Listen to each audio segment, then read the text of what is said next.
Okay, welcome back to The Real Story with Jeanne Ives. And we are making this a Facebook Live to segment 3 because there was just breaking news that came out, and that is that Caterpillar is moving its headquarters from Illinois to Irving, Texas. It's just shocking news. It's a real blow to Illinois to have such an iconic company as Caterpillar to be moving its headquarters out of the state of Illinois. And I'm reading from a Chicago Tribune article that just posted about this. And it says that it's going to move its its headquarters, which is currently in Deerfield, to an office in Irving, Texas. The company said, "We believe it's the best strategic interest of the company to make this move, which supports Caterpillar's strategy for profitable growth as we help our customers build a better, more sustainable world." That's according to Caterpillar Chairman and CEO Jim Umpleby. That's what he said in his statement. The company will begin transitioning its headquarters in 2022. They're not waiting, folks. They're leaving now. They're out of here. Now, of course, they have many, many manufacturing areas around the state of Illinois. I was fortunate enough to actually tour their facility in Decatur, Illinois, when I ran for governor back in 2018. It's unbelievable what they are able to put together all under one roof. So that manufacturing will stay, and along with it, well over 17,000 employees. But they are moving their corporate headquarters. That says something. Now, remember, back only about 5 years ago, they moved their headquarters from Peoria to Deerfield. Now, within 5 years, they're making another move out of the state of Illinois. Of course, this comes on the heels of actually Boeing leaving and making that announcement earlier this year. If I can click on that article that I want to talk about. Yes, Boeing moved. We found out May 5th that Boeing was moving its headquarters out of Chicago to Northern Virginia. So, the loss of two of those substantial companies is really a threat to our economy, in my opinion, long term. The Center Square actually did a very good article just a week ago. 37 companies headquartered in Illinois are on the Fortune 500 list. 10 of those companies, though, are on the Fortune 100 list. Of those 10 companies, Caterpillar sits at number 3.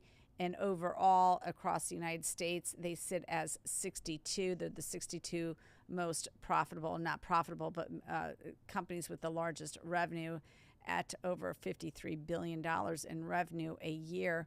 So it's a substantial loss to lose a company like that. Also topping out Illinois' top 100, it's Walgreens is the first one. And then it's followed by State Farm Insurance. Now, if you remember, there was this big hullabaloo about a decade ago because State Farm started to build a massive campus down in Texas as well. So you've got a lot of these companies just up and leaving in the state of Illinois. I guess it's to some degree, it shouldn't be a big surprise that they're leaving. The corporate headquarters like to be where the action is. And the action isn't necessarily in the state of Illinois. According to CEO Magazine, Chief Executive Magazine, let me see if I can find this one. Okay, here. Yes, according to Chief Executive Magazine, the ranking of the 2022 best and worst states for business, here's their ranking. This came out in April of this year. Texas, number 1. Florida, number 2. Who can guess? Number 3, Tennessee. Tennessee, number 3. What do all 3 of those states have in common? None of them have a state income tax. Arizona is number 4, and they moved up this year from last year. North Carolina sits at 5. Indiana, our slimmer, sexier state next door. Indiana, number 6 in terms of best states to start a business, to place a business. The bottom 3, California, New York, Illinois. And Illinois has been sitting as 3rd from the bottom in places to put a business for at least a decade, because that's how long I've been following the chief executive's rankings. So this is not really good news at all, folks. This is bad news for the state of Illinois when this is happening. And honestly, it could potentially get worse, and here's why. Because November, on November 8th, you guys are going to make a decision on Amendment 1. Not a lot of attention has been put on Amendment 1, but Illinois Policy Institute had a very good story about Amendment 1. And Amendment 1 would basically enshrine permanent power for public unions in the state constitution. That will mean higher taxes, higher costs, and potentially costly litigation for business owners.